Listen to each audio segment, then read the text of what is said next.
اللهم صل على محمد وآل محمد. اعوذ باللہ من الشیطان اللعین الرجیم. بسم اللہ الرحمن الرحیم. رب اشرح لی صدری ویسر لی امری واحلل عقدۃ من لسانی یفقہوا قولی. ان اللہ وملائکتہ یصلون علی النبی یا ایھا الذین آمنوا صلوا علیہ وسلموا تسلیما.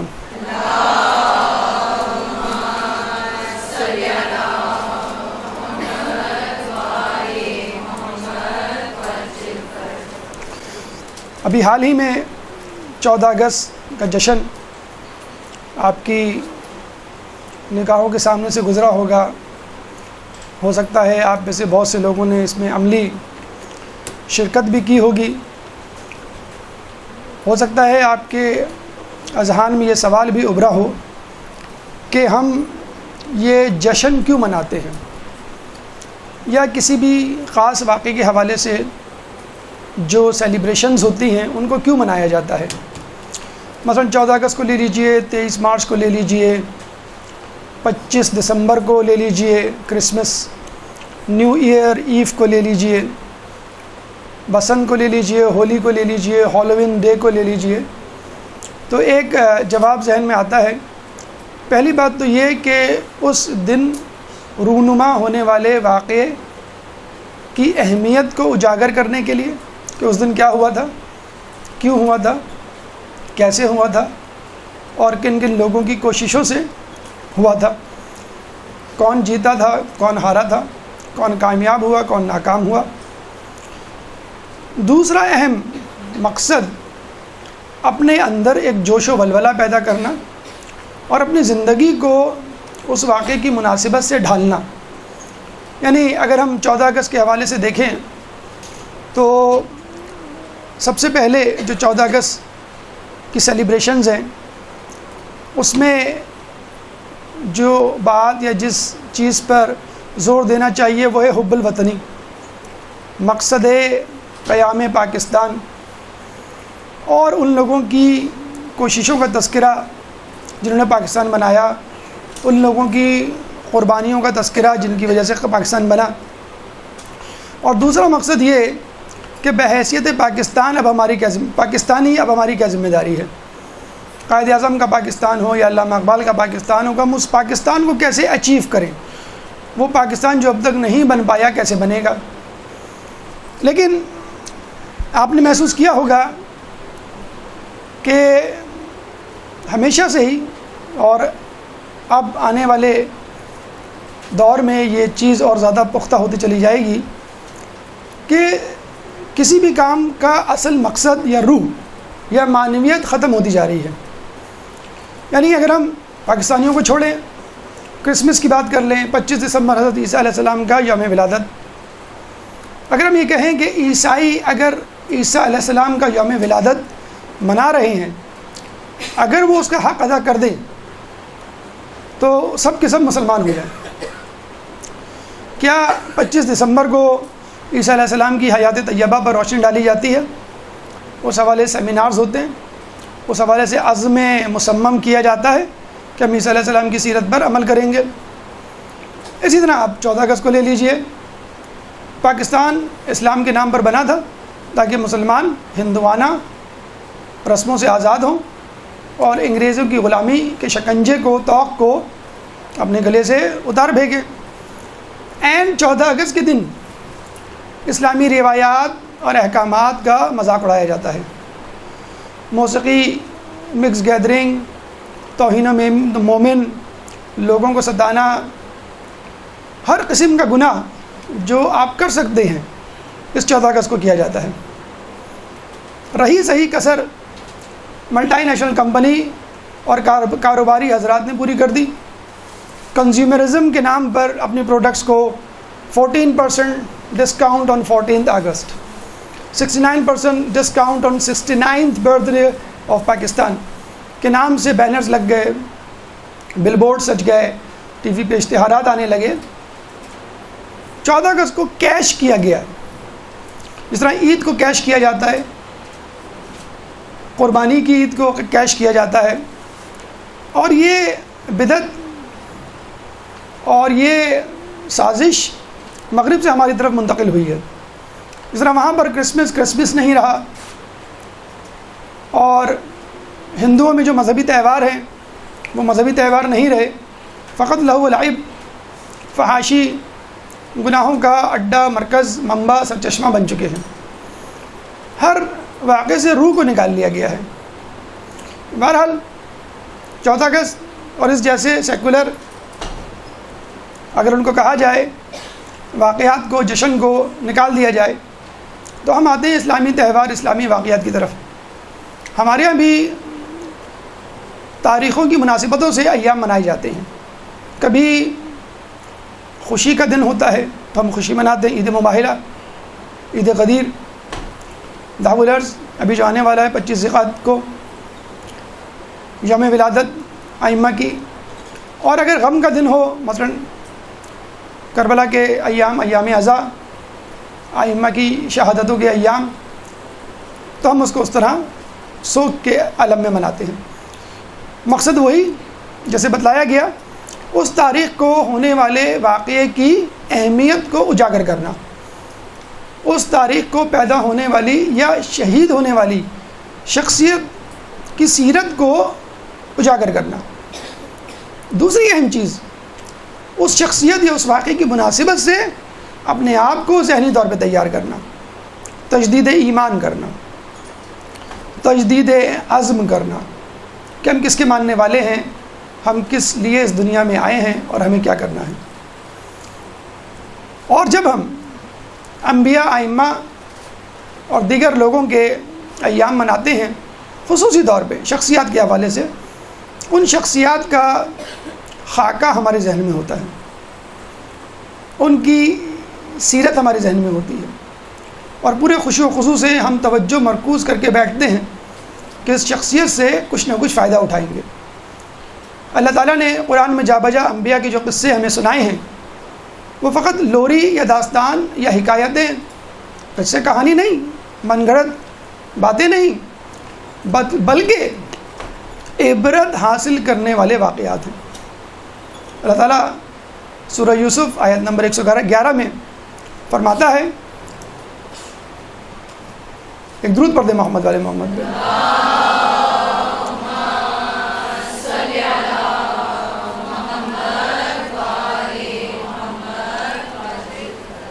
کہ جو قصے تمہارے سامنے بیان کیے جاتے ہیں، ان میں عبرتیں ہیں ان لوگوں کے لیے جو عقل مند ہیں، اور یہ من گھڑت داستانیں نہیں۔ وَلَوْ كَانَ فِي قَصَصِهِمْ عِبْرَةٌ لِأُولِي الْأَلْبَابِ مَا كَانَ حَدِيثًا يُفْتَرَى، کہ یہ باتیں من گھڑت کہانیاں نہیں۔ اور یاد رکھ لیجئے، جب بھی آپ کسی شخصیت کو اپنا رہبر، رہنما یا رول ماڈل قرار دیں گے، تو آپ کی زندگی میں، آپ کی روٹین میں، آپ کی گفتار میں، سیرت میں، کردار میں اس شخصیت کی جھلک نظر آنی چاہیے۔ اگر آپ اپنے آپ کو علی کا شیعہ کہتے ہیں تو علی کی کردار کی جھلک آپ کے اندر ہونی چاہیے۔ مذہب اہل بیت کا ماننے والا کہتے ہیں تو کچھ نہ کچھ ان کا رویہ، ان کا سلوک، ان کا طرز فکر، طرز زندگی آپ کی زندگی میں جھلکنا چاہیے۔ اور جناب ابراہیم اس معاملے میں یکتا ہیں، یونیک ہیں، کہ اللہ تعالیٰ نے باقاعدہ واضح ایک آیت سورہ آل عمران آیت نمبر 68 میں خود فرمایا، ان اول الناس بابراہیم للذین اتبعوہ، کہ بے شک جو لوگ ابراہیم سے قریب تر ہیں وہ ہیں کہ جو ابراہیم کی اتباع کرنے والے ہیں۔ اسی کو اہل بیت پر چشمہ کر دیجئے کہ بے شک اہل بیت سے قریب تر وہ ہیں جو اہل بیت کی اتباع کرنے والے ہیں۔ چنانچہ جیسا کہ آپ کو معلوم ہے، ذی القعدہ کا مہینہ ہے، 25 ذی القعدہ دعو الارض کے حوالے سے ایک اہم سنگ میل کی حیثیت رکھتی ہے۔ نہ صرف یہ کہ اس دن زمین کو بچھایا گیا، بلکہ یہ وہ دن ہے کہ جس میں حضرت عیسیٰ علیہ السلام پیدا ہوئے، یہ وہ دن ہے کہ جس میں حضرت ابراہیم علیہ السلام پیدا ہوئے۔ اس دن کے حوالے سے ایک درس آپ کے سامنے پہلے دیا جا چکا ہے۔ آج اس دن ہونے والے 3 واقعات میں سے ایک واقعہ، ایک شخصیت کی ولادت کے حوالے سے گفتگو ہوگی، یعنی حضرت ابراہیم علیہ السلام کے حوالے سے، جو کہ ہمارا موضوع سخن ہے، اور وہ ہے سیرت ابراہیم کے پیغامات۔ ایک درود پڑھ دے محمد والے محمد کو۔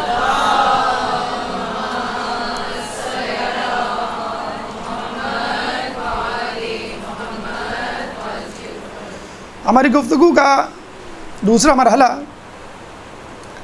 تعارف ابراہیم۔ حضرت ابراہیم علیہ السلام کا تذکرہ قرآن کی 25 سوروں میں 69 مرتبہ آیا ہے، 69 ٹائمز، اور خود قرآن کا 14واں سورہ ابراہیم ابراہیم علیہ السلام کے نام سے منسوب ہے۔ ابراہیم علیہ السلام کی شخصیت 8 پہلو ہے، وہ اپنی ذات میں ایک انجمن ہے۔ علماء اعلام نے فرمایا کہ حضرت ابراہیم علیہ السلام کو 5 پہلوؤں سے، 5 نسبتوں سے، 5 قسم کے اعزازات اللہ تعالیٰ نے مرحمت فرمائے۔ آپ نے دیکھا ہوگا جو فوجی افسران ہوتے ہیں ان کے یونیفارم پہ سینے پر تمغے سجے ہوئے ہوتے ہیں، بیجز ہوتے ہیں۔ جو جتنے بڑے عہدے پر ہوگا اتنے ہی زیادہ تمغے اس کے سینے پہ سجے ہوئے ہوں گے۔ کیپٹن ہوگا تو کیپٹن جتنے، پھر کرنل، پھر بریگیڈر، پھر جنرل، پھر لیفٹیننٹ کرنل وغیرہ وغیرہ۔ تو جتنا بڑا عہدہ ہوگا اتنے ہی زیادہ اعزازات ہوں گے۔ تو حضرت ابراہیم علیہ السلام کے حوالے سے کہا جاتا ہے کہ آپ کو 5 اہم اعزازات حاصل تھے۔ نمبر 1، آپ بندہ خدا تھے۔ اب آپ کہیں گے بھئی یہ کون سا بڑا اعزاز ہے، ہم بھی بندہ خدا ہیں، ہم بھی اللہ کے بندے ہیں۔ لیکن ابراہیم علیہ السلام نے اللہ کی بندگی کا حق ادا کیا۔ کون سا بندہ؟ جس کو مولا کائنات حضرت علی ابن ابی طالب، اللہم صلی علی محمد وعلی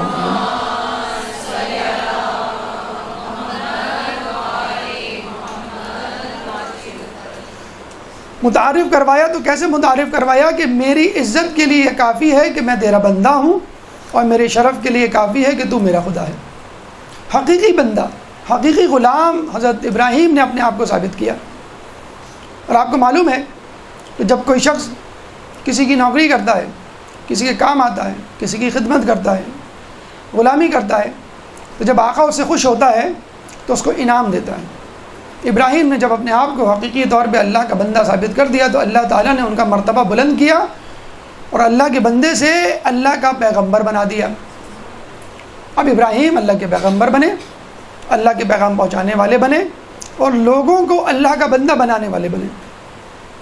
اور جب ابراہیم نے پیغمبری کا حق ادا کیا تو اللہ تعالیٰ نے ایک اور درجہ بلند کیا اور ان کو اللہ کا رسول بنا دیا۔ رسول اور پیغمبر میں یہ فرق ہوتا ہے کہ رسول صاحب شریعت ہوتا ہے، اس کا ایک الگ قانون اور اصول پہ مبنی ایک مسودہ، ایک کتاب، ایک صحیفہ ہوتا ہے جس کے تحت وہ لوگوں کو اپنی شریعت اور اپنے دین کی طرف دعوت دیتا ہے۔ نبی پہلے سے آئے گئے دین یا شریعت پر عمل کرواتا ہے۔ مثلا لوط علیہ السلام بھی ابراہیم علیہ السلام کے زمانے ہی میں تھے، لیکن ابراہیم کی شریعت کے پابند تھے اور ابراہیم کی نگرانی تبلیغ کا کام کیا کرتے تھے۔ جب وہ فلسطین گئے تو انہوں نے لوط علیہ السلام کو اپنے سے 24 میل دور کے علاقے میں متعین کیا کہ تم یہاں نبوت کا کام کرو۔ ابراہیم نے جب بندگی کا حق ادا کیا تو ان کو پیغمبر بنایا گیا، جب پیغمبر کا حق ادا کیا تو رسول بنایا گیا۔ جب انہوں نے اپنے اوپر آنے والی آزمائشوں کو کامیابی سے ان سے وہ گزرے تو اللہ تعالیٰ نے ان کو امام بنایا، امام الناس۔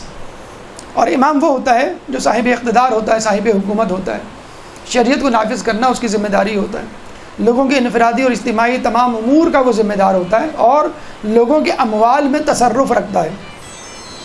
یہ چوتھا طبقہ جو ابراہیم علیہ السلام کے سینے پر سجا اور ان کے اعزاز کو، ان کے مرتبے کو بلند کیا۔ آخر میں اللہ تعالیٰ نے ان کو ایسا تمغہ دیا، ایسا اعزاز دیا کہ جو شاید ان چاروں تمغوں پہ بھاری تھا، اور وہ تھا خلیل اللہ کا، اللہ کا دوست۔ اور جب اللہ کا دوست ہو جائے، کسی کا بھی دوست ہو جائے، تو وہ تمام لوگوں سے بڑھ کر محفوظ، اس کے لیے جو ہے وہ محبوب ہو جاتا ہے۔ اور اللہ کا جو محبوب ہو جائے تو اللہ اس کو پتہ نہیں کہاں پہنچا دے، پھر اللہ کو اس کو کوئی بات بری نہیں لگتی، کیونکہ وہ ایسی بات کوئی کرتا ہی نہیں ہے۔ اللہ تعالیٰ پھر جو ہے وہ تمام لوگوں سے زیادہ اس کو چاہتا ہے۔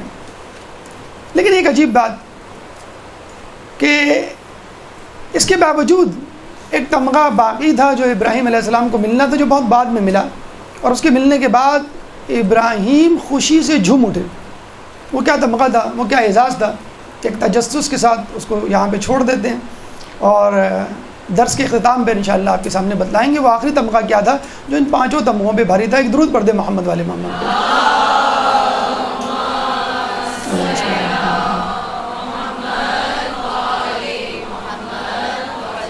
اور یہی وجہ ہے کہ سورہ نحل آیت نمبر 20 میں اللہ تعالیٰ فرماتا ہے ان ابراہیم کان امتن، کہ بے شک ابراہیم ایک امت تھے۔ بہت سارے لوگ بیٹھے ہوئے ہوتے ہیں اس محفل میں، مثلا کوئی تعلیم میں آگے ہے، کوئی تقریر میں آگے ہے، کوئی تحریر میں آگے ہے، کوئی سیر و تفریح میں آگے ہے، کوئی لوگوں کی خدمت میں آگے ہے، مختلف قسم کے افکار اور خصوصیات کے حامل لوگ یہاں بیٹھے ہوئے ہیں۔ لیکن کہا جائے کہ یہاں پہ ایک ایسا شخص بھی ہے جو تمام خوبیوں کو لیا ہوا ہے۔ اس انجمن میں ایک ایسا شخص ہے جو ان تمام لوگ صفات جو لوگ بیٹھے ہوئے ہیں ان کا حامل ہے، تو ہم کہیں گے یہ شخص اپنی ذات میں ایک انجمن ہے، یعنی پوری ایک محفل کے برابر ہے یہ شخص۔ اسی لیے ابراہیم کو کہا گیا یہ پوری امت کے برابر ہے۔ جیسے ہم سپاہی کے لیے کہتے ہیں نا کہ یہ سپاہی ایک طرف اور پوری فوج ایک طرف، یا کسی کھلاڑی کے لیے کہتے ہیں یہ کھلاڑی ایک طرف اور دوسری ٹیم ایک طرف، تو ابراہیم ایک طرف اور امت ایک طرف۔ امت میں موجود تمام لوگوں کے تمام خواص، اچھے خواص جو ہیں وہ ابراہیم علیہ السلام کی ذات میں موجود۔ وہ کیا اسباب ہیں، وہ کیا کارکردگی ہے، وہ کیا سرگرمی ہے، وہ کیا حالات تھے کہ جب کہ ابراہیم علیہ السلام ان حالات سے گزرے تو اللہ تعالیٰ نے اتنے بلند مقامات عطا کیے۔ آئیے ان پہ ایک نظر ڈالتے ہیں۔ ہماری گفتگو کا تیسرا مرحلہ ابراہیم علیہ السلام کا خاندانی پس منظر، لیکن اس سے پہلے ایک درود پڑھ دیں محمد والے محمد۔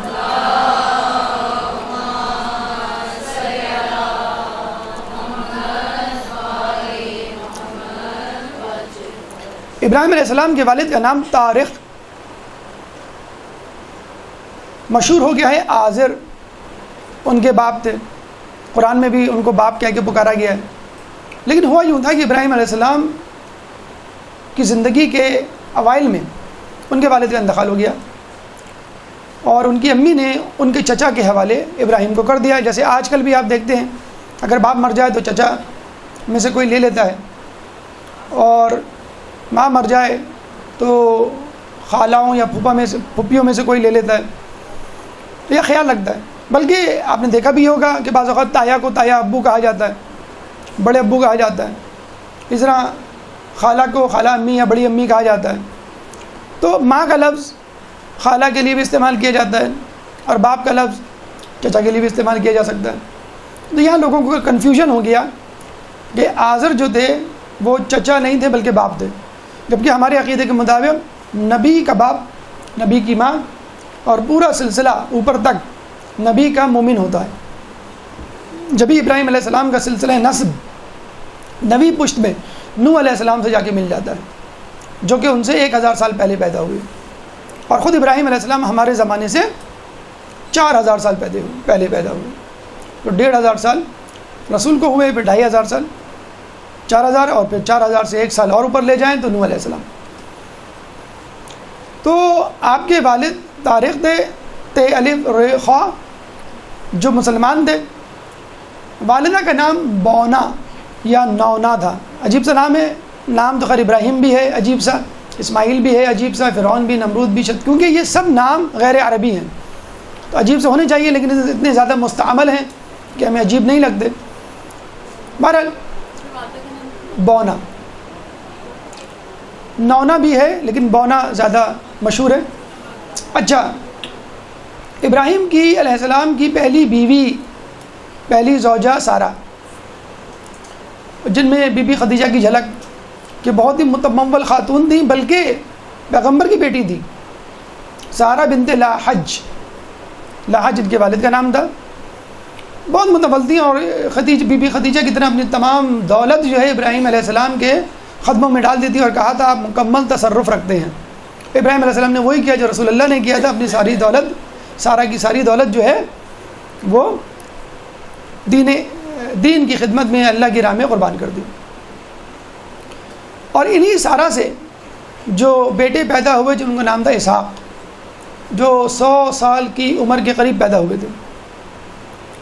اور انہی سے پھر یعقوب علیہ السلام، پھر یوسف علیہ السلام، پھر موسیٰ علیہ السلام، پھر عیسیٰ علیہ السلام. اور دوسری طرف آپ کی دوسری بیوی بی بی ہاجرہ جو کہ کنیز تھی. جناب زید کو جب بادشاہ نے بنو امیہ کے طعنہ دیا کہ تم کنیز کی اولاد ہو، تو انہوں نے کہا کہ اسماعیل بھی کنیز کی اولاد تھے جن سے رسول اللہ پیدا ہوئے. بی بی ہاجرہ کنیز تھی سارہ کی، اور سارہ کو یہ کنیز بادشاہ نے دی تھی، اس کا تذکرہ بھی آگے آئے گا. اور جناب اسماعیل سے رسول اللہ پیدا ہوئے. تو دیکھا جائے یہود و نصارہ شجرے کے اعتبار سے ہمارے کزنز ہیں.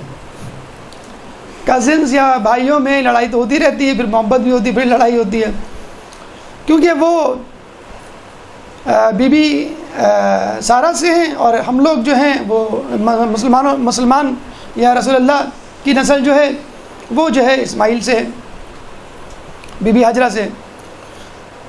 ابراہیم علیہ السلام کو اللہ تعالیٰ نے 175 سال کی عمر دی.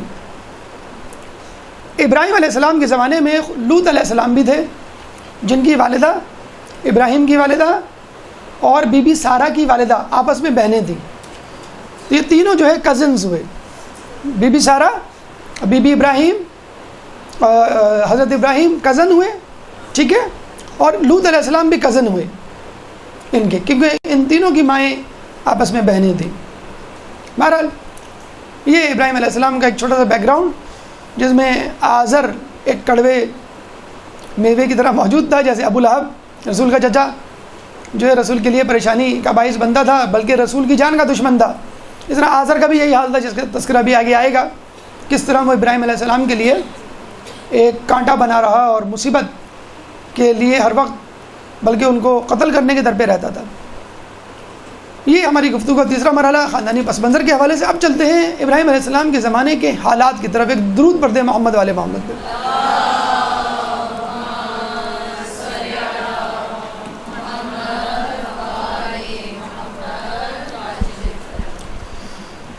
بابل، جس کو انگلش میں بیبیلون کہتے ہیں، اس کا تذکرہ آپ نے تاریخ میں سنا ہوگا.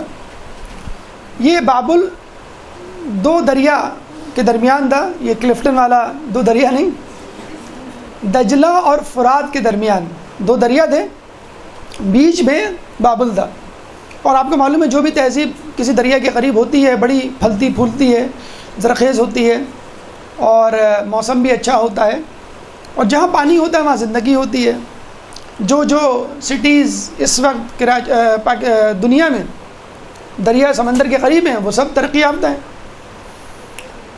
تو اس زمانے میں بابل بہت مشہور تھا، بلکہ بابل کی ہسٹری بہت پرانی ہے. بہت سارے بادشاہوں نے اس کو اپنا دارالخلافہ بنایا. سکندر اعظم نے بھی اس کو اپنا دارالخلافہ بنایا، نمرود نے بھی اس کو اپنا دارالخلافہ بنایا. اچھا، نمرود، بخت النصر، ذوالقرنین اور سلیمان، یہ 4 افراد تھے جن کو اللہ تعالیٰ نے پوری دنیا کی حکمرانی دی تھی. 2 کافر تھے، 2 مومن تھے، 2 اللہ کے دشمن تھے اور 2 اللہ کے نبی تھے. ذوالقرنین بھی نبی تھے، سلیمان علیہ السلام بھی نبی تھے. اور دوسری طرف بخت النصر اور یہ نمرود، یہ دونوں جو ہے دنیا کے حاکم تو تھے لیکن اللہ کے دشمن تھے.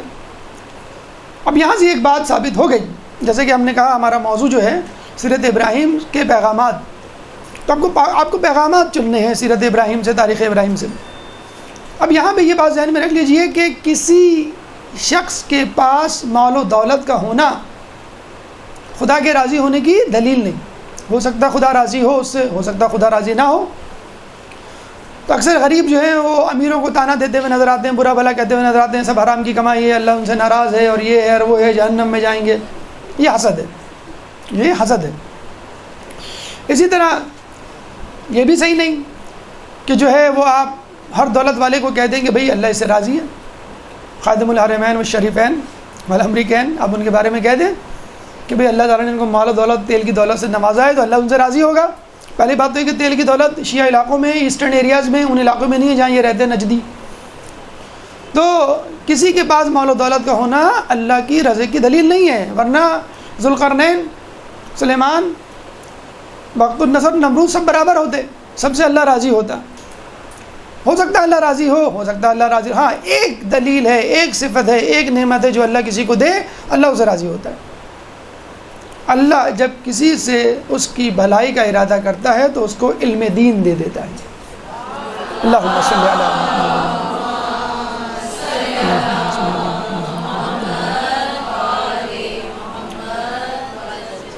اس زمانے میں بابل کا شہر فسق و فجور کا مرکز تھا، ہر قسم کے گناہ وہاں موجود تھے. اچھا ہم کراچی کو بہت زیادہ برا بھلا کہتے ہیں، کراچی میں یہ ہو رہا ہے وہ ہو رہا ہے، بہت جرائم بڑھ گئے ہیں اس لیے رینجرز آ گئی ہے وغیرہ وغیرہ. تقریباً ہر جگہ جس ملک میں بڑے شہر ہیں وہاں پہ جرائم ریٹ بہت زیادہ ہے. ایون نیو یارک کو دیکھ لیجئے آپ، لندن کو دیکھ لیجئے آپ، بامبے کو دیکھ لیجئے، شنگھائی کو دیکھ لیجئے، برلن کو دیکھ لیجئے، پیرس کو دیکھ لیجئے، روم کو دیکھ لیجئے. کسی بھی شہر میں آپ چلے جائیں کہ جو بڑا مرکزی شہر ہے کسی ملک کا، وہاں جرائم، پاپولیشن زیادہ ہوتی ہے، خوشحالی زیادہ ہوتی ہے، اسی لیے بے دینی زیادہ ہوتی ہے، مادیت پرستی زیادہ ہوتی ہے. گاؤں دیہاتوں میں اگر وہ مذہب سے نا آشنا بھی ہوں، آشنائی نہ ہو، مذہبی نہ ہو، تو بھی آپ دیکھیے گا ان کے اندر خلوص بنسبت شہری علاقوں کی زیادہ ہوتا ہے. ہمارے یہاں تو کوئی مہمان آ جائے تو ہم کہتے ہیں کہ بھئی آپ کھانے کے وقت آگے پہلے بتا تو دیتے، ہم زیادہ کھانا پکاتے یا کھا لیتے آپ کے آنے سے پہلے. دیہاتوں میں آپ چلے جائیں وہاں تو لوگ بڑے خوش ہوتے ہیں. ابراہیم علیہ السلام کے بارے میں تو ابھی آئے گے، وہ تو کھانے سے پہلے ڈھونڈا کرتے تھے کوئی مہمان کوئی مل جائے اور لے آئیں اس کو. بہرحال تو یہ فتنہ و فساد کا مرکز تھا. تو اللہ تعالیٰ نے ابراہیم علیہ السلام کو بابل بھیجا. بہت سے لوگ جو کراچی سے بھاگنے کے چکر میں ہیں کہ ہم ذرا انگلینڈ چلے جائیں، امریکہ چلے جائیں، آسٹریلیا چلے جائیں، وہاں پہ سکون ہوگا. اللہ نے بھیجا ہے آپ کو اس لیے کہ یہاں پہ جو ہے فتنہ و فساد ہے، مشکلات ہیں، پریشانیاں ہیں. ڈاکٹر وہیں جاتا ہے جہاں پہ مریض زیادہ ہوتے ہیں. ایک ڈاکٹر کو ایسا کلینک کھول کے دے دیا جائے جہاں پہ کوئی مریض نہ آئے تو وہ واپس آ جائے گا ایک مہینے بھر میں، ہفتے بھر میں. تو اگر کسی جگہ برائیاں ہیں تو آپ کو فخر ہونا چاہیے کہ اللہ تعالیٰ نے مجھے یہاں کے لیے چنا. رسول کے زمانے میں جو بدترین جگہ تھی، بدترین لوگ تھے، وہ مکے کے لوگ تھے. بدترین لوگوں کے لیے بہترین نبی، بہترین شخص کا، بہترین استاد کا اہتمام اور انتخاب کیا گیا. اللہم صلی علی محمد و علی محمد.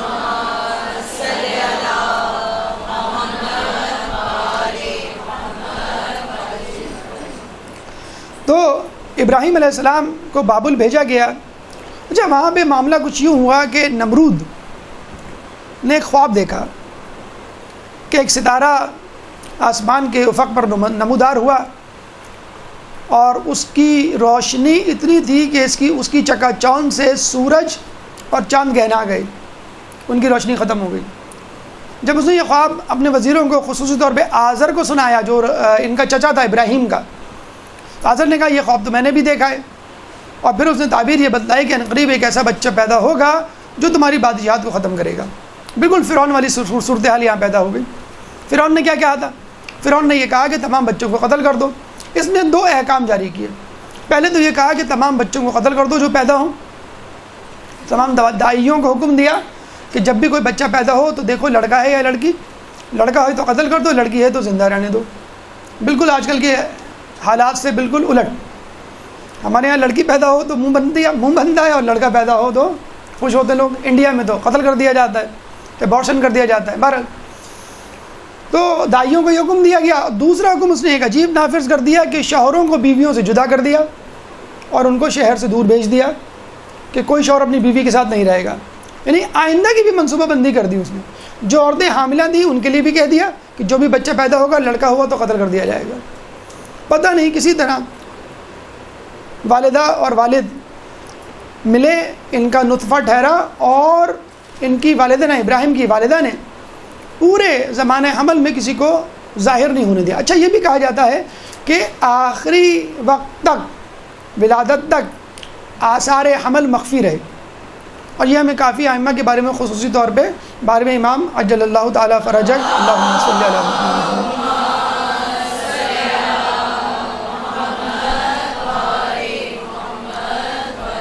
کے حوالے سے ملتا ہے کہ جب وقت ولادت قریب آیا تو انہوں نے اپنی پھوپھی کو رکنے کا حکم دیا۔ انہوں نے کہا کہ آثار حمل تو نہیں کہ آپ فکر نہ کیجیے، آج ہی ان کی ولادت ہوگی، اور ولادت ہوئی۔ تو بالکل یہی تھا کہ آثار حمل نہیں تھے، اور یہ کہتے ہیں کہ جب وقت ولادت قریب آیا تو انہوں نے شہر سے دور رخ کیا۔ اس زمانے میں عورتیں مخصوص ایام میں شہر سے باہر چلی جاتی تھیں کچھ دنوں کے لیے، انہوں نے اس کا بہانہ بنایا، اور تھا ولادت کا مسئلہ۔ غار میں جا کے ابراہیم علیہ السلام کی ولادت ہوئی، اور پھر وہیں پہ گاہے بگاہے کبھی دن میں 1 مرتبہ 2 مرتبہ دودھ پلانے جاتی تھی، کبھی نہیں جا پاتی تھی تو فکر مند ہو جاتی تھی۔ جب جاتی تھی تو دیکھتی تھی کہ ابراہیم علیہ السلام اپنی انگلی منہ میں دیے ہوئے ہیں، جب انگلی ہٹاتی تھی تو پتہ چلتا تھا وہاں سے دودھ کی نہر جاری ہے جس سے وہ سیراب ہو رہے ہیں۔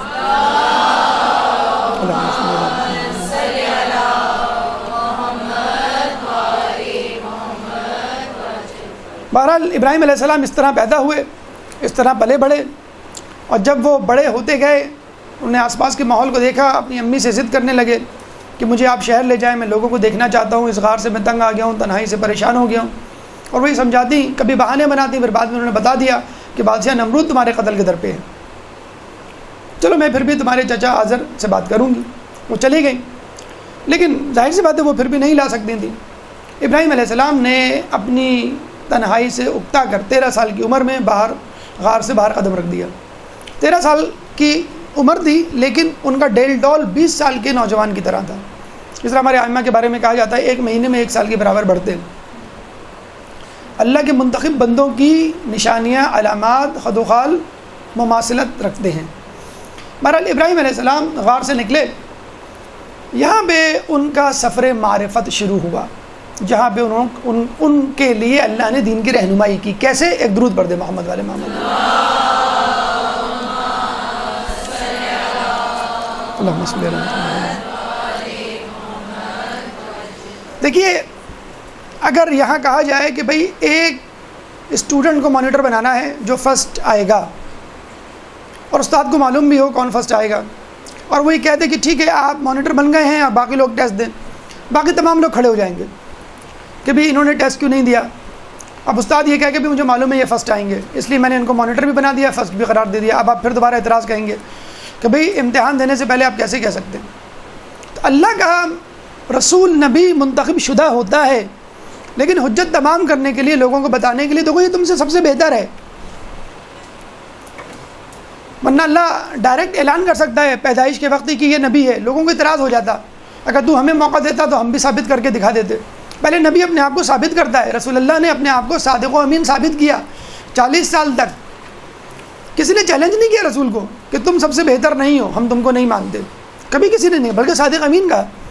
تو ابراہیم علیہ السلام نے اپنے آپ کو ثابت کیا، تھیوریٹیکلی اینڈ پریکٹیکلی، نظریاتی طور پہ، عملی طور پہ، معرفت الہی حاصل کر کے، معرفت قیامت معاد حاصل کر کے، معرفت دین حاصل کر کے، پھر اس دین کو عمل پیرا ہو کر اور اس دین کو پھیلا کر۔ ابراہیم کے سفر معرفت میں پہلے ابراہیم نے خدا کی معرفت حاصل کی، توحید شناسی، معرفت الہی۔ کیسے؟ غور سے سنیے گا، کیونکہ ان واقعات سے کچھ لوگ دھوکہ کھا جاتے ہیں اور یہ کہتے ہیں ابراہیم علیہ السلام نے نعوذ باللہ شرک کر ڈالا۔ کیسے؟ دیکھیں، ابراہیم علیہ السلام غار سے نکلے، رات کا وقت تھا، کچھ لوگ ستاروں کے آگے کھڑے ہوئے تھے۔ ایک ستارہ زہرا، آپ کو معلوم ہے بہت چمکدار ستارہ ہے، جناب سیدہ سلام اللہ علیہ کا لقب زہرا، اللہم صلی علی محمد وعلی محمد۔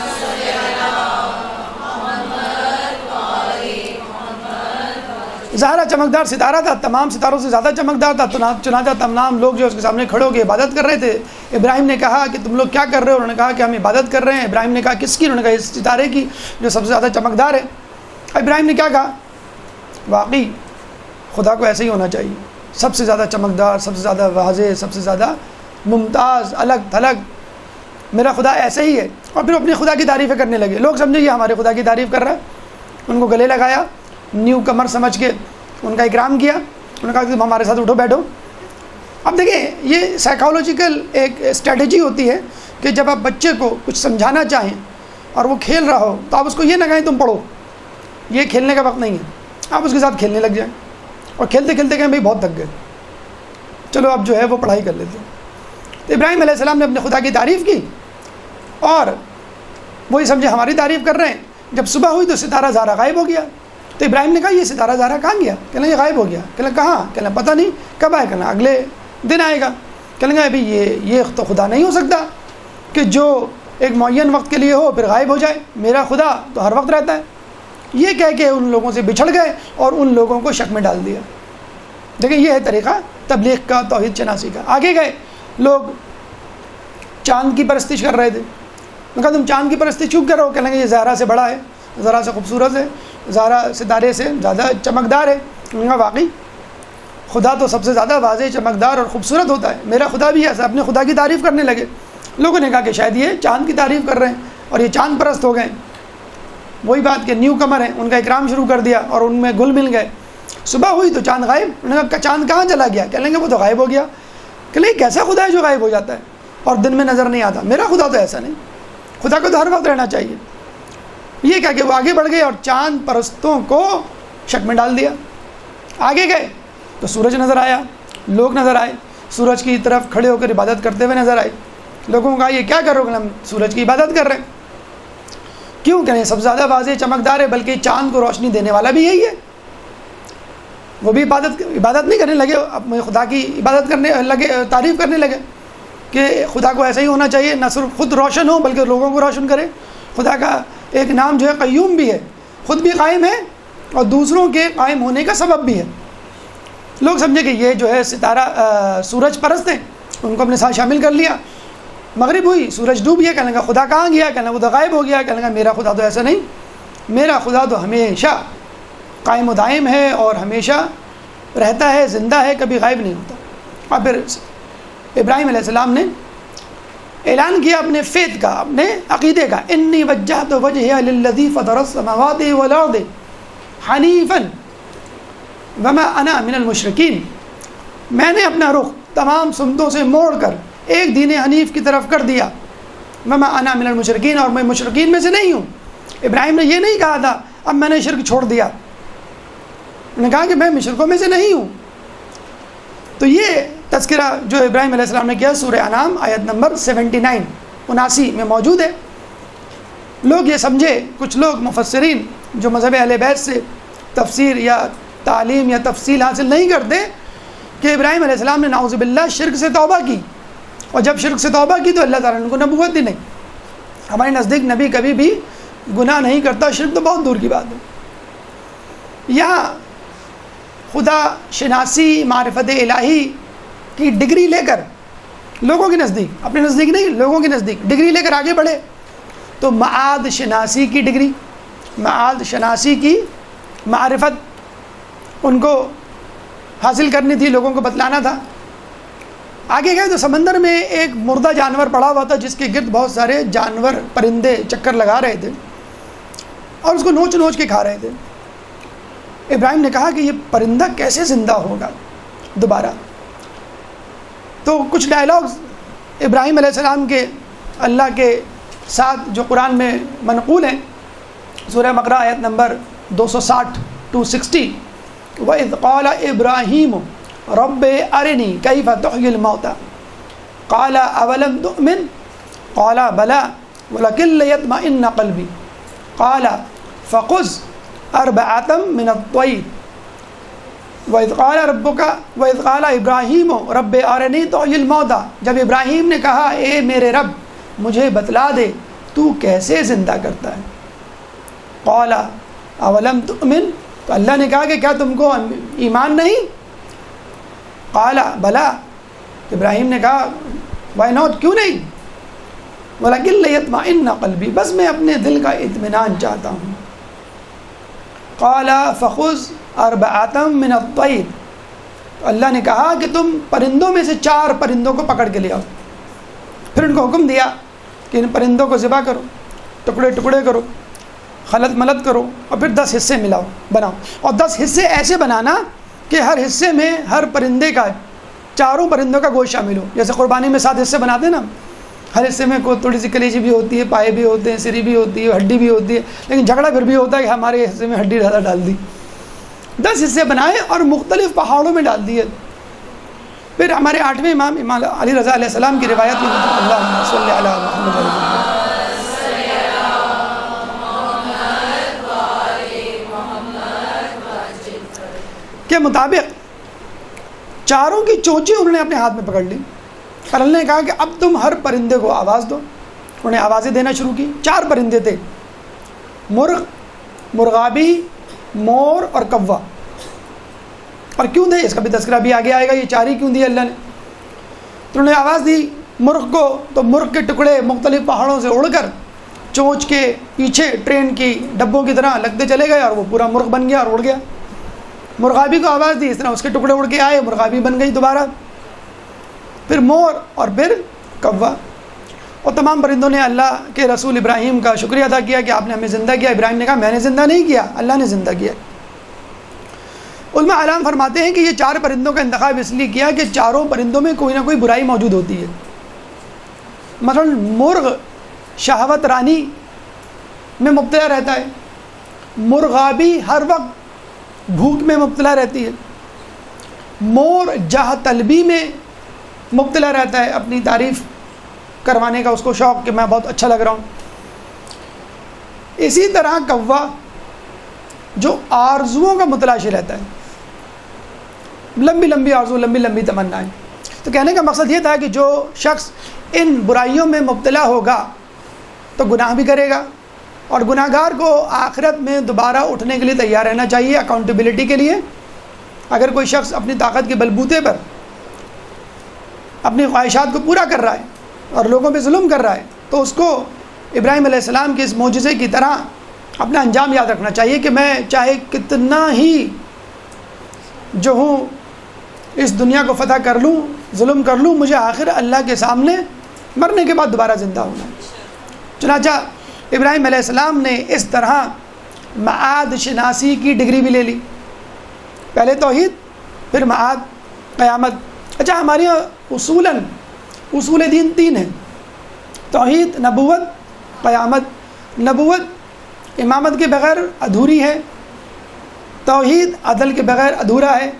لیکن غیر شیعہ مذاہب میں عدل کو نہیں تسلیم کیا جاتا، امامت کو تسلیم نہیں کیا جاتا. اس لیے 5 اصول دین ہمیں واضح کرنے پڑے، ورنہ اصول دین 3 ہی ہیں. توحید پہلا، قیامت آخری، بیچ کا نبوت. تو اللہ تعالیٰ نے ابراہیم علیہ السلام کو نبوت دی کا مطلب ہے کہا کہ اب تم نبوت کا اعلان کر دو. تینوں اصول دین مکمل ہو گئے اور ابراہیم کی تھیوریٹیکل تربیت، نظریاتی تربیت مکمل ہو گئی. اب ابراہیم کو کہا گیا کہ تم اس قابل ہو گئے ہو کہ اب لوگوں کو دین کو پہنچاؤ اور لوگوں کا علاج کرو. یعنی ابراہیم علیہ السلام کا سفر معرفت ختم ہوا اور سفر نبوت شروع ہوا. ایک درود پڑھ دے محبت والے محمد میں. اللہم صلی علی محمد. ہماری گفتگو کا چھٹا مرحلہ سفر نبوت. ابراہیم علیہ السلام نے، اگر دیکھا جائے رسول اللہ کی سنت بھی یہی تھی، وَأَنذِرْ عَشِيرَتَكَ الْأَقْرَبِينَ، اپنے گھر والوں کو ڈراؤ اور اللہ کی طرف بلاؤ. ہم وہ کہتے ہیں نا کہ جنرسٹی بگنس ایٹ ہوم، سخاوت گھر سے شروع ہوتی ہے، اس میں دین بھی گھر سے شروع ہوتا ہے. تو ابراہیم علیہ السلام نے اپنے گھر سے دین کی ابتدا کی. ان کی والدہ نے جب ان کو دیکھا کہ یہ ماشاءاللہ دین شناسی کا سفر طے کر کے اپنے ملک آ گئے تو وہ پریشان ہو گئی کہ بیٹا نمرود کے سپاہی تمہیں قتل کر دیں گے، کیونکہ ان 10-20 سالوں میں کوئی بھی مرد نظر نہیں آتا تھا نوجوان، کیونکہ کوئی پیدا ہی نہیں ہوا، پیدا ہوا تو قتل کر دیا گیا. بھائی ان کو کس طرح چھپ چھپا کے وہ آزر کے گھر لے گئی. آزر ان کا چچا تو تھا لیکن بت پرست تھا، بت پرست تو تھا، بت ساز تھا، بت ساز تو تھا، نمرود کا خاص وزیر بھی تھا. خیر انہوں نے کہا کہ چلو اس بہانے تم شاید بچ جاؤ، وہ نمرود سے تمہاری کوئی سفارش کر دے، یا نمرود یہ سمجھے کہ یہ تو آزر کا بھتیجا ہے، یہ کیا کرے گا میرا. آزر کے گھر میں لے کے گئی تو آزر بہت پریشان ہوا. اس نے کہا بھائی یہ بچہ کب پیدا ہوا. اور یہ کیسے بچ گیا؟ تو انہوں نے پوری تفصیل سنائی کہ میں نے غار میں اس کو پیدا کیا اور یہ اس طرح بچ گیا. حضرت نے کہا چلو ٹھیک ہے، لیکن اب بہرحال تم جو ہے کسی کو بتانا نہیں. ابراہیم علیہ السلام اس کے گھر میں رہے، بلکہ آزر کو تبلیغ کرنا شروع کر دی کہ یہ بت نہ فائدہ پہنچاتے ہیں نہ نقصان پہنچاتے ہیں، یہ کچھ بھی نہیں کر سکتے، بے حس و حرکت ہے، ان کو ماننا فضول ہے. آزر یہی سمجھ رہا تھا ابھی ٹین ایجر ہے، جس طرح ہمارے کہتے ہیں ٹین ایجر ہے، یہ خود سمجھ جائیں گے، ابھی تو سیدھی باتیں کر رہے ہیں فضول. انہوں نے کہا یہ بھی نیا نوجوان ہے، اس کے ذہن میں پتہ نہیں کہاں سے خرافات آ گئی، یہ خود سمجھ جائے گا، اس کو بزی کر دو، بزی ہو جائے گا تو یہ سب باتیں بھول جائے گا. تو آزر بت بنایا کرتا تھا، بت بنا کے اس نے اپنی اولادوں کو کہا کہ تم جاؤ ان بتوں کو جا کے مارکیٹ میں بیچاؤ، یعنی خدا کو بیچاؤ. خیر آج کل لوگ دین بیچ دیتے ہیں، تو خدا کو بھی بیچنا کوئی ایسا مشکل کام نہیں ہے. ابراہیم علیہ السلام کو کہا تم بھی.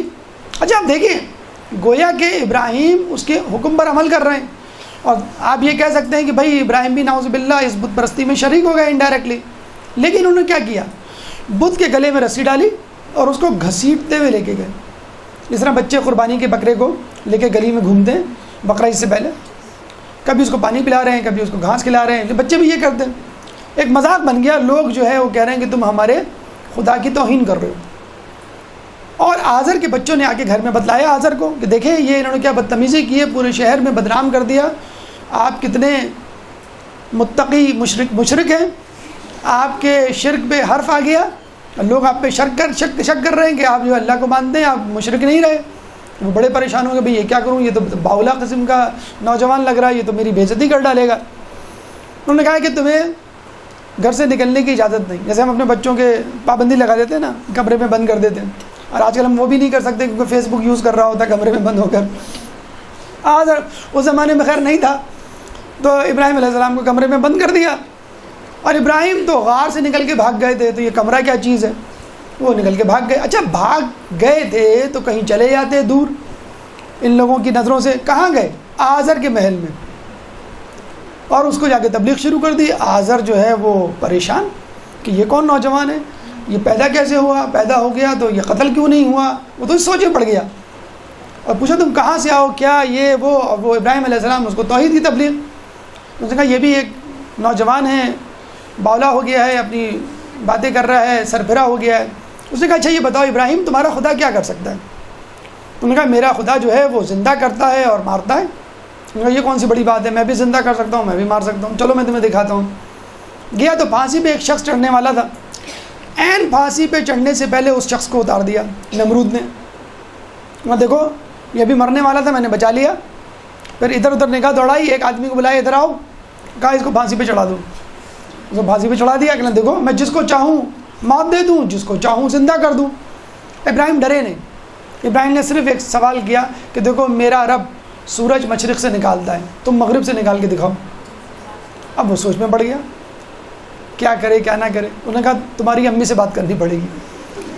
اس نے فوراً پیرنٹ ٹیچر میٹنگ بلائی اور امی کو طلب کیا اور کہا کہ بھئی یہ کیا ہے، کون ہے یہ، کیسا تم نے بیٹا پیدا کیا، اور یہ تو میں نے پابندی لگائی ہوئی تھی اور میں اس کو نہیں چھوڑوں گا. دیکھیں ماں نے کیا جواب دیا، اس کو تو کاپنا چاہیے تھا. ماں نے کیا کہا کہ دیکھو یہ اللہ کے اذن سے پیدا ہوا ہے اور اللہ اس کی حفاظت کا ذمہ دار ہے، اور اگر تم سمجھتے ہو کہ تمہارا قاتل بنے گا تو اس کو قتل کر دو تاکہ دوسرے بچوں کو قتل ہونے سے میں بچا سکوں. جس بنیاد پر تم بچوں کو قتل کر رہے ہو وہ یہ ہے کہ بچہ جوان ہو کے تمہیں قتل کر دے گا، اور اب تم کہہ رہے ہو کہ یہ بچہ مجھے قتل کرے گا، ٹھیک ہے اس کو قتل کر دو. اچھا دوسرے بچے قتل ہونے سے بچ جائیں گے. 1,00,000 بچوں کو قتل کیا تھا اس نے، 1,00,000. تو آزر نے کہا مجھے ایسے ہی کرنا پڑے گا، لیکن میں تمہیں وارننگ دے رہا ہوں یہ پہلی مرتبہ ایسا ہے، آئندہ ایسا نہ ہو. ابراہیم علیہ السلام اپنے گھر چلے گئے اور نمرود سوچنے لگا کہ میں کیا کروں. ادھر ابراہیم بھی سوچنے لگے میں کیا کروں. ابراہیم نے کہا کہ میں نے بہت زبانی کلامی بات کر لی، یہ گھی سیدھی انگلیوں سے نہیں نکلے گا، یہ لاتوں کی بھوت ہے، یہ باتوں سے نہیں مانیں گے. عید نوروز آیا، پورا شہر خالی ہوا، میلے میں گیا. ابراہیم علیہ السلام نے کہا کہ میں جو ہوں اچھا فیل نہیں کر رہا، انی سقیم ہوں، کہ میں جو ہوں وہ اپنے آپ کو بیمار محسوس کر رہا ہوں. یعنی اگر آدمی ذہنی طور پر، اچھا کچھ لوگوں نے یہ بھی کہا ہے کہ نعوذ باللہ ابراہیم علیہ السلام نے جھوٹ بولا، یہ گناہ کیا انہوں نے، نعوذ باللہ. ایسا نہیں، آپ ذہنی طور پہ اسٹریس میں مبتلا ہوں تو وہ بھی ایک سائیکولوجیکل اپسیٹ یا ڈیزیز کہلائے گی، وہ ذہنی طور پہ وہ تھے کہ اتنا سارا شہر، اتنا بڑا ملک بت پرستی میں مبتلا ہے، کوئی میری بات نہیں مان رہا. وہ رک گئے، تمام لوگ چلے گئے. وہ آئے، آپ نے بچپن میں واقعہ پڑھا ہوگا، تمام بتوں کو توڑا اور سب سے بڑے بت کے گلے میں کلہاڑی ڈال دی. خاموشی جا کے سو گئے اپنے گھر میں.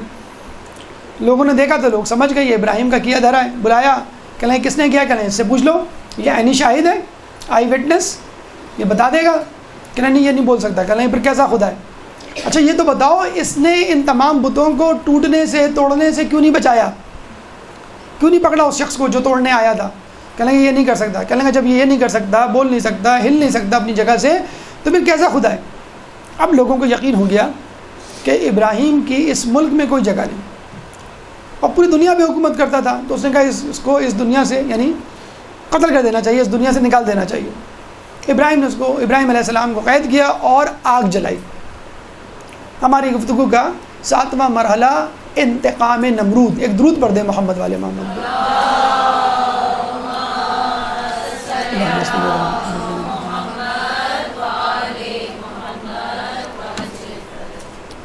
نمرود نے پہلا انتقام آتش کدہ روشن کرنے سے لیا. پہلے انہوں نے آگ جلائی نمرود نے. کیسی آگ؟ کہتے ہیں 2 سال تک اس نے لکڑیاں جمع کی. اب 2 سال تک آپ کسی کو SMS دیں کہ میں تمہیں قتل کرنے والا ہوں، وہ پہلے ہی مر جائے گا، 2 مہینے میں مر جائے گا. 2 سال جب لکڑیاں جمع ہو رہی ہوں گی ابراہیم کو جلانے کے لیے، تو ڈپریشن سے مر جانا چاہیے، لیکن ابراہیم بالکل تر و تازہ.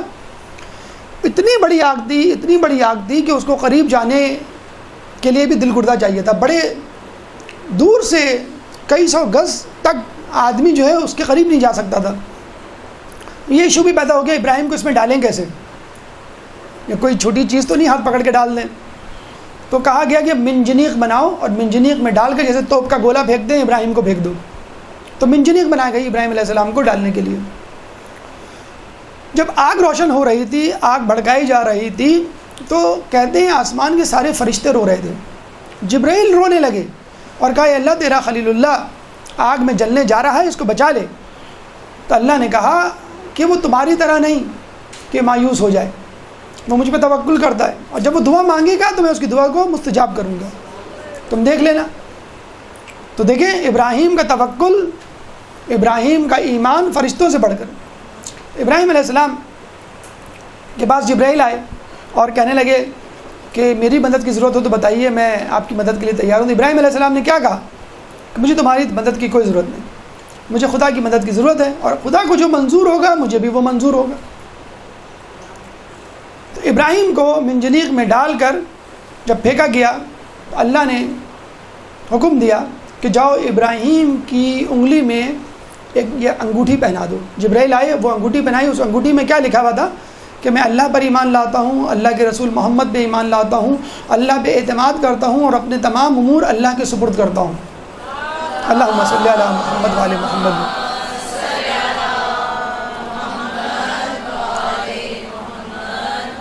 اور جو دعا ابراہیم علیہ السلام نے مانگی وہ کیا تھی؟ بسم اللہ الرحمن الرحیم، یا اللہ یا واحد یا احد یا سمد یا من لم یلد ولم یولد ولم یکن لہ کفوا احد ونجنی من النار برحمتک. اے اللہ، اے واحد، اے یکتا، اے بے نیاز، اے وہ جو کسی کو پیدا نہیں کرتا، جو کسی سے پیدا نہیں ہوتا، اے وہ کہ جو جس کا کوئی ہمسر نہیں، مجھے اپنی رحمت سے اس آگ سے بچا لے. اور پھر کہتے ہیں کہ اللہ تعالیٰ نے آگ کو حکم دیا، یا نار کونی بردا و سلاما علی ابراہیم، اے آگ ابراہیم کے لیے ٹھنڈی ہو جا اور سلامتی ہو جا. سورہ انبیاء آیت نمبر، اللہم صلی علی محمد.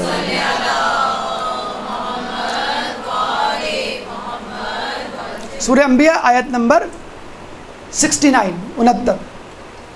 کہتے ہیں رجبری خیاط کے حوالے سے آپ نے پڑھا ہوگا کہ جس شخص کو زیادہ گرمی لگتی ہو یا زیادہ سردی لگتی ہو یا شدید سردی شدید گرمی میں موسم کے اثرات سے بچنے کے لیے اس آیت کا ورد کیا جائے تو اللہ تعالیٰ اس کو شدید گرمی میں گرمی سے بچائے گا اور شدید سردی میں سردی سے بچائے گا. کہتے ہیں کہ وہ آگ اتنی ٹھنڈی ہوئی کہ سردی سے ابراہیم علیہ السلام کے دانت بجنے لگے. جب ٹھنڈ ہوتی ہے تو کیسے آپ کانپ رہے ہوتے ہیں نا، وہ سمجھے فریج والا ڈی فریزر والا ماحول ہو گیا. اور اللہ نے جبرائیل کو بھی بھیجا اور ان کے ساتھ بیٹھ کے جیسے کسی پارک میں بیٹھ کے دو افراد جو ہے وہ گفتگو کر رہے ہیں. اب آپ بتلائیے نمرود پہ کیا گزری ہوگی. بے قدر کود پڑا آتش نمرود میں عشق، عقل ہے محو تماشائے لب بام ابھی. نمرود چی بچی ہو رہا تھا، پریشان ہو رہا تھا، یہ ابراہیم کیسے بچ گیا. شاہ سے بڑھ کے شاہ کے وفادار ہوتے ہیں. نمرود کے ساتھ وزیر کھڑا ہوا تھا، اس نے کہا میں نمبر بڑھاؤں، اس موقع پہ اپنے نمبر بڑھاؤں. اس نے کہا آپ کو معلوم ہے میں نے اس آگ پر دعا پڑھ کے پھونکی ہے جبھی تو ٹھنڈی ہو گئی. جیسے اس نے کہا آگ کا ایک ستون، ایک شعلہ، ایک انگارہ اس شخص کے اوپر آ کے گرا اور اسی وقت وہ جل کے راکھ ہو گیا. یہ تھا اللہ کا فوری عذاب. اور بعض اوقات یہ فوری عذاب ضروری ہوتا ہے کیونکہ اس نے خدا کو چیلنج کیا تھا، ابراہیم کے معجزوں کو اپنی جھولی میں ڈالنے کی کوشش کی تھی اور اللہ نے اس کو اسی طرح ذلیل کیا جس طرح حارث بن نعمان فہری کو کیا تھا. سأل سائل بعذاب واقع، کہ ایک عذاب مانگنے والے نے عذاب مانگا اور عذاب ہو کر رہا. جب رسول اللہ نے ولایت علی کا اعلان کیا غدیر قم میں، تو حارث بن نعمان فہری نے کیا کہا، اگر تم نے اعلان کیا ہے میں نہیں مانتا، اللہ نے اعلان کیا تو ابھی اسی وقت مجھ پہ عذاب نازل ہو. اور عذاب نازل ہو گیا تو وہ شخص اسی وقت جل کے بھسم ہو گیا. دیکھیں واقعہ ایک ہوتا ہے، رد عمل کئی ہوتے ہیں. جس کے دل میں جتنا ایمان ہے، جتنا کفر ہوتا ہے، وہ اس طرح اثر لیتا ہے. نبی اللہ تعالیٰ نے فرمایا کہ یہ جو واقعات ہیں لو کان فی قصصہم عبرۃ لأولی الالباب، کن کے لیے عبرت ہیں؟ عقل والوں کے لیے، بے وقوفوں کے لیے نہیں، تکبر والوں کے لیے نہیں. کہتے ہیں نمرود کی بیٹی نے بھی کہا تھا کہ مجھے بھی ایک عمارت تیار کروا دیجئے، میں بھی اس کے اوپر بیٹھ کر ابراہیم کی بربادی کا مشاہدہ کرنا چاہتی ہوں. وی آئی پی لانچ، وی آئی پی ٹیرس اس کے لیے تیار کیا گیا. وہ وہاں بیٹھی ابراہیم کا مشاہدہ کیا تو ابراہیم تو بڑے مزے سے گپ شپ کر رہے ہیں جبرائیل سے. اچھا نمرود کی طرح نہیں تھی، نمرود کی طرح کفر نہیں تھا، کم کفر تھا یا تھوڑا سا ایمان اس کے ساتھ تھا. اس نے کہا یہ بچ کیسے گئے؟ تجسس ہوا. وہ اتری اپنی عمارت سے ابراہیم تک پہنچی اور کہا آپ کیسے بچ گئے؟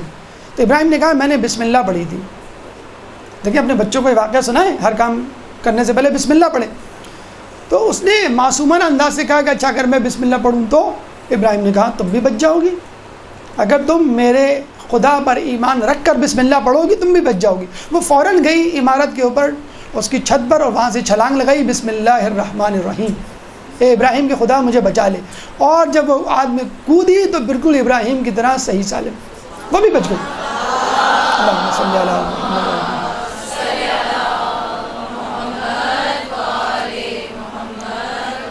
نمرود نے یہ دیکھا تو اور چراغ پا ہو گیا، یک نہ شد دو شد. خیر دونوں ابراہیم اور اس کی بیٹی نمرود کی وہاں سے فرار ہو گئے. روایتوں تاریخ میں ملتا ہے کہ ابراہیم علیہ السلام نے اپنی کسی بیٹی کی شادی نمرود کی بیٹی سے کی. ایک واقعہ اس کے پہلو دیکھیے، اس کی عبرتیں دیکھیے. اسی آگ کے بھڑکانے کے دوران ایک چڑیا کو جب پتہ چلا ابراہیم کے لیے آگ بھڑکائی گئی، اپنی چونچ میں پانی لے کر آگ کی طرف روانہ. کسی نے کہا کہاں جا رہی ہو؟ اس نے کہا نمرود کی آگ کو بجھانے، جو ابراہیم کو جلانے کے لیے بھڑکائی گئی ہے. تو اس نے کہا کس سے؟ جیسے ہمارے یہاں فائر بریگیڈ ہوتے ہیں بڑے بڑے پائپ لیے اور وہ، تو اس نے کہا یہ جو چونچ میں میرے پانی ہے اس سے. تو ہنسنے لگا کہ تمہاری چونچ میں جو موجود جو پانی ہے اس سے آگ بجھ جائے گی. تو چڑیا نے کہا آگ تو نہیں بجھے گی لیکن ابراہیم کے بچانے والوں میں میرا نام بھی شامل ہو جائے گا. تو آپ اپنے بچوں کو یہ سمجھائیے جو کہتے ہیں کہ ہماری کوششوں سے کیا ہوگا، دنیا تو نہیں بدلے گی، بلکہ آپ خود اپنے لیے یہ سوچیں. بہت سے لوگ سمجھتے ہیں بھئی ہم عالمہ، ذاکرہ، مبلغہ، استاد یا علم دین حاصل کر کے کیا کریں گے، کون سا انقلاب آ جائے گا، پاکستان تو ویسی رہے گا، دنیا ویسی رہے گی، بلکہ بد سے بدتر ہو جائے گی. ارے کچھ نہیں ہوگا، یقیناً کچھ نہیں ہوگا، فرض کر لیجئے کچھ نہیں ہوگا، لیکن آپ کا نام انبیاء کے کام کرنے والوں میں لکھ دیا جائے گا کہ جو انبیاء نے کیا وہ آپ نے کیا، جو ائمہ نے کیا وہ آپ نے کیا. آپ کا کام عام لوگوں سے کہیں زیادہ بلند ہے. ایک آدمی دین پر عمل کر رہا ہے اور ایک آدمی دین پر عمل کروا رہا ہے. تو اگر آپ یہ سوچ کے دین کا علم حاصل کریں کہ مجھے دین پر عمل کروانا ہے تو آخر میں صحیح انبیاء اور ائمہ اور مجتہدین کی قطار میں آپ کھڑے ہوں گے. تو جو ان کو ملے گا انشاءاللہ وہ آپ کو ملے گا، اسی قطار میں، اسی حساب سے. اللہ تعالیٰ کا موڈ بھی اچھا ہوگا. دیکھیں فاسق فاجر کا امتحان لے گا تو اللہ کا موڈ کتنا خراب ہوگا، اور اس کے پیچھے جتنے بھی کھڑے ہوں گے ان کو بھی وہ اللہ جو ہے اسی طرح جو ہے وہ دھتکار دے گا. لیکن ایک آدمی جو ہے وہ انبیاء اور ائمہ کے کام کرتے ہوئے ان کے پیچھے پیچھے پیچھے پیچھے چل رہا ہے. آپ کسی ہاسپٹل جائیں آپ کو فوراً روک لیا جائے گا.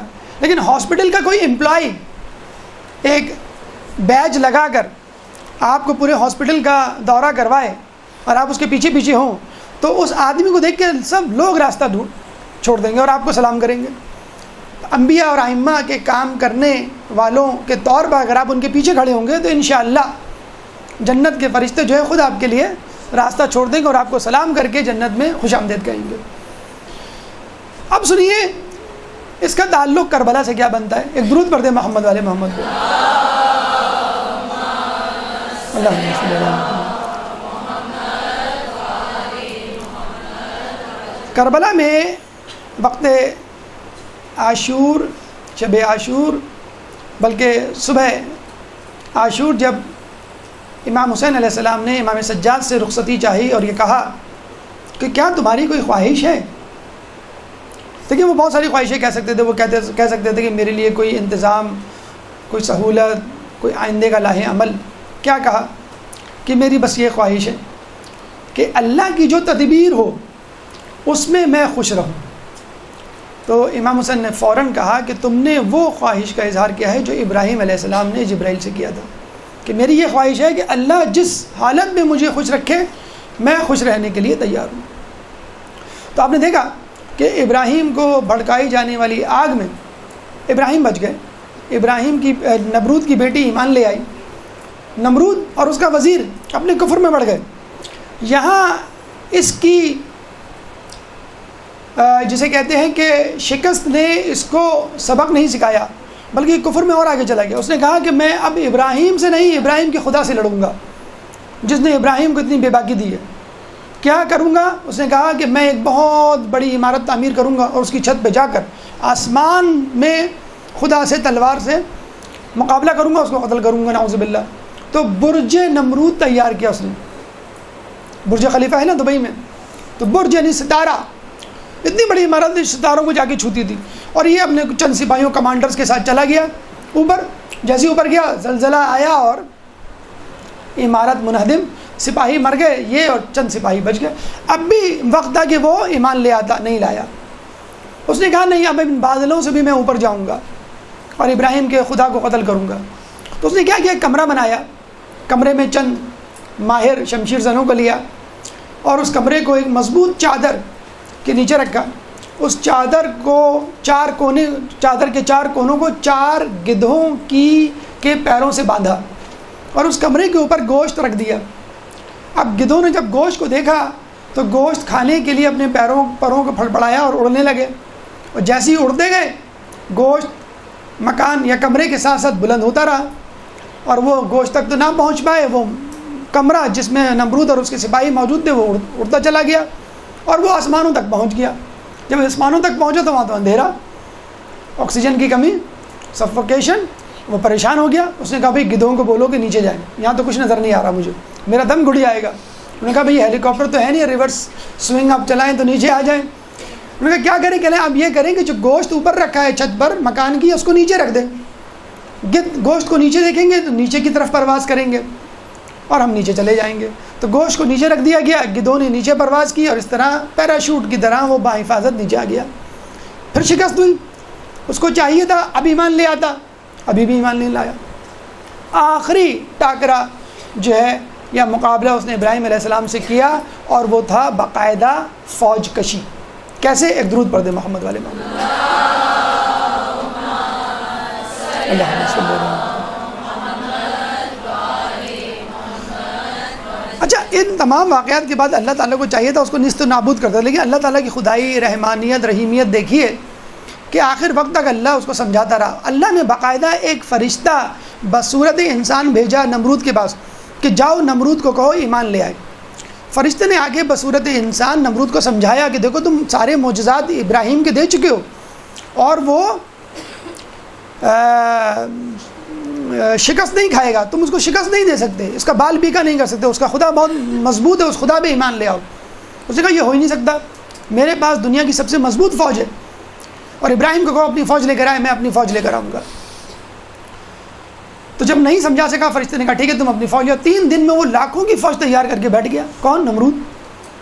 اب اس نے آگے اکڑ کے کہا ابراہیم سے لاؤ اپنی فوج لے کر آؤ. ابراہیم علیہ السلام نے ہاتھ بلند کیے اور اللہ سے کہا اپنی فوج بھیج دے. عبد المطلب نے ہاتھ بلند کیے تھے تو کس کی فوج آئی تھی؟ ابابیل کی. ابراہیم نے ہاتھ بلند کیے تو مچھروں کی فوج آئی. اتنے مچھر کہ کراچی میں بھی کتنے ہوں گے. ایک سپاہی پر 1000 مچھر کہتے ہیں. تو آپ اندازہ لگا لیجئے جب انہیں 1000 مچھروں نے ایک سپاہی کو بھمبوڑا ہوگا. ہمیں 1-2 مچھر کاٹ لیں تو صبح ہو کے جو ہے وہ ہم اس میں مرہم لگا رہے ہوتے ہیں. سارے سپاہی مر گئے. اب یہ نمرود باقی بچا، لیکن پھر بھی اس کو زعم یہ میرا مچھر کیا بگاڑ لیں گے. ایک مچھر، لنگڑا لولا مچھر، کسی طرح اس کے کمرے میں داخل ہو گیا اور داخل ہو کے اس کے ہونٹ پہ بیٹھ کے اس کو کاٹ لیا ہونٹ کو. اس نے فوراً ہونٹ پہ ہاتھ مارا تو مچھر اڑ کے ناک میں چلا گیا. جب ناک میں گیا تو کرتے کرتے ناک کی آخری ہڈی، یہاں پہ ایک بون ہوتی ہے ایتھموائڈل بون، جو برین کو ناک سے سپریٹ کرتی ہے. اس میں چھوٹے چھوٹے سوراخ ہوتے ہیں جیسے چائے کی چھنی میں ہوتے ہیں. جب وہ مارتا رہا تو مچھر اس سوراخ کے اندر پینیٹریٹ کر کے برین میں چلا گیا. اور آپ کو معلوم ہے کوئی چیز یا شے کسی چھوٹے سے سوراخ میں گھس کے دوسری طرف جائے گی تو کچھ نہ کچھ خراش آئے گی. اس جانے کے چکر میں مچھر کا آدھا دھڑ مفلوج ہو گیا. آدھا دھڑ مچھر کا پیرالائز ہو گیا، ہڈی پسلی اس کی ٹوٹ گئی. اور جب ہم برین میں پہنچا تو آپ کو معلوم ہے اگر آدمی آدھا پیرالائز ہو جائے تو چل پھر تو سکتا نہیں ہے، زیادہ تر کروٹیں لے سکتا ہے. تو وہ ادھر ادھر کروٹیں لینے لگا.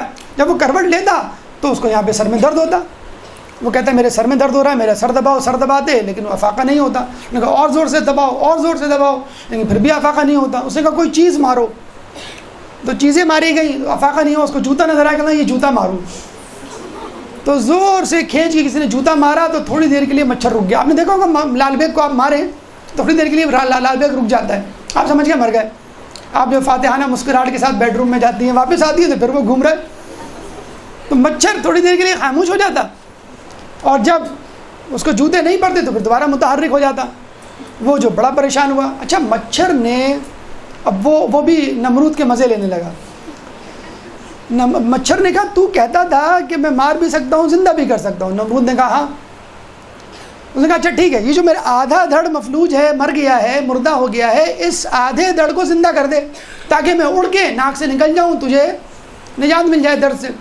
اور اگر تو مار سکتا ہے تو میرے آدھے دھڑ کو جو زندہ ہے اس کو مار دے تاکہ میں مکمل طور پہ مر جاؤں اور تجھے تکلیف نہ دوں. لیکن بیچارہ نمرود یہ نہ کر سکا. جوتے کھاتے کھاتے مر گیا. اللہ کے سامنے کھڑے ہونے والے اور تکبر کرنے والوں کو جوتے پڑتے ہیں، چاہے نمرود ہو چاہے جارج بش. عراق گیا تھا نا، میں نے دیکھے پیس قائم کر دیا ہے. Which gift would you like to give me, کون سا گفٹ دینا پسند کرو گے؟ ایک نے جوتا اتار کے مارا اس کو. یہ ہے گفٹ ہماری طرف سے.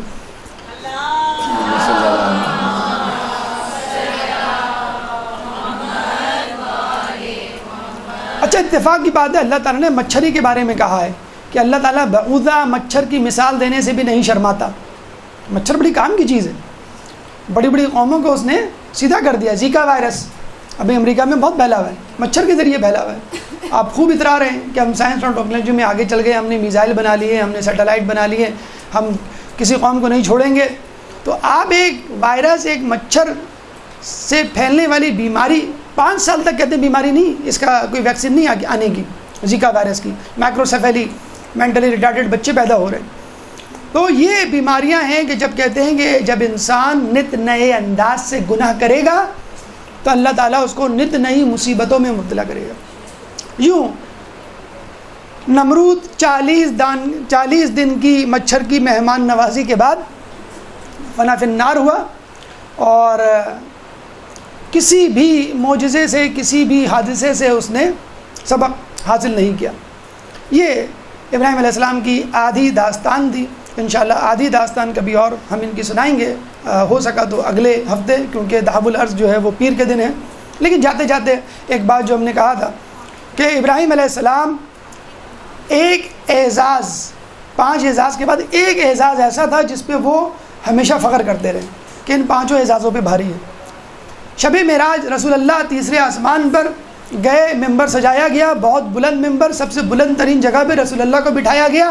ابراہیم دوسری سیڑھی پہ بیٹھے. اس سے یہ ثابت ہو گیا ابراہیم رسول اللہ کے بعد دوسرے افضل ترین نبی.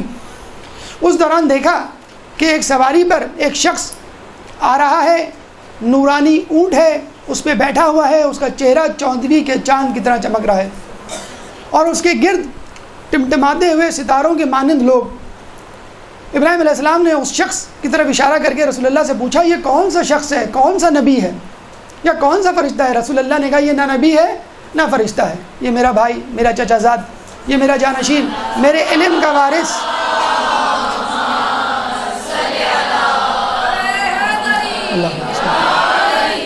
میرے علم کا وارث حضرت علی ابن ابی طالب ہے. ابراہیم نے کہا کہ اچھا اس کے ارد گرد کون لوگ ہیں جو ٹمٹماتے ہوئے ستاروں کے مانند نظر آ رہے ہیں؟ آپ نے کہا یہ اس کے شیعہ ہیں. ابراہیم نے فوراً دعا کی اللہ مجھے علی کے شیعوں میں قرار دے. حضرت جبرائیل سورہ صافات کی آیت نمبر 38 لے کے نازل ہوئے اور کہا وَإِنَّ مِنْ شِيعَتِهِ لِإِبْرَاهِيمَ، اور ان کے شیعوں میں ابراہیم بھی ہے. اتنا بڑا اعزاز ابراہیم کو ملا کہ تمام اعزاز ہیچ دے. رسول اللہ فرماتے ہیں کہ اگر تمہیں مجھ پر اور میرے نبیوں پر درود بھیجنا ہو تو پہلے مجھ پر درود بھیجنا اور پھر دوسرے نبیوں پر درود بھیجنا، لیکن دیکھو اگر کبھی تمہیں مجھ پر اور ابراہیم پر درود بھیجنا ہو تو پہلے ابراہیم پر بھیجنا پھر مجھ پر بھیجنا. لوگوں نے کہا ایسا کیوں؟ کہ ایسا اس لیے کہ انہوں نے دعا کی تھی اللہ مجھے علی کے شیعوں میں قرار دے.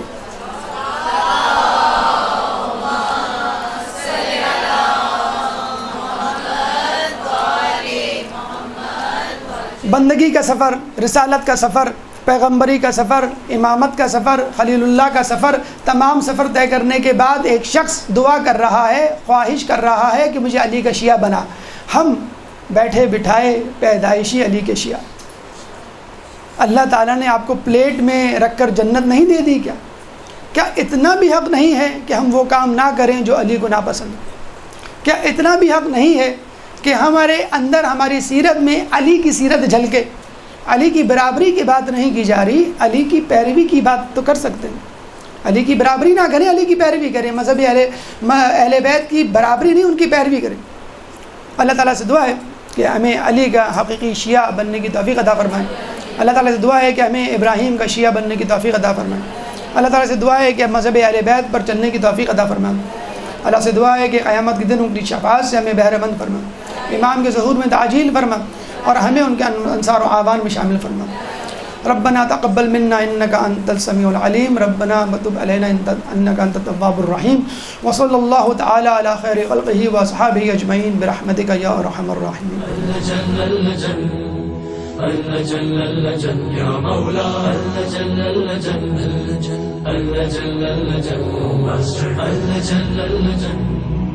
اللجن يا صاحب السماء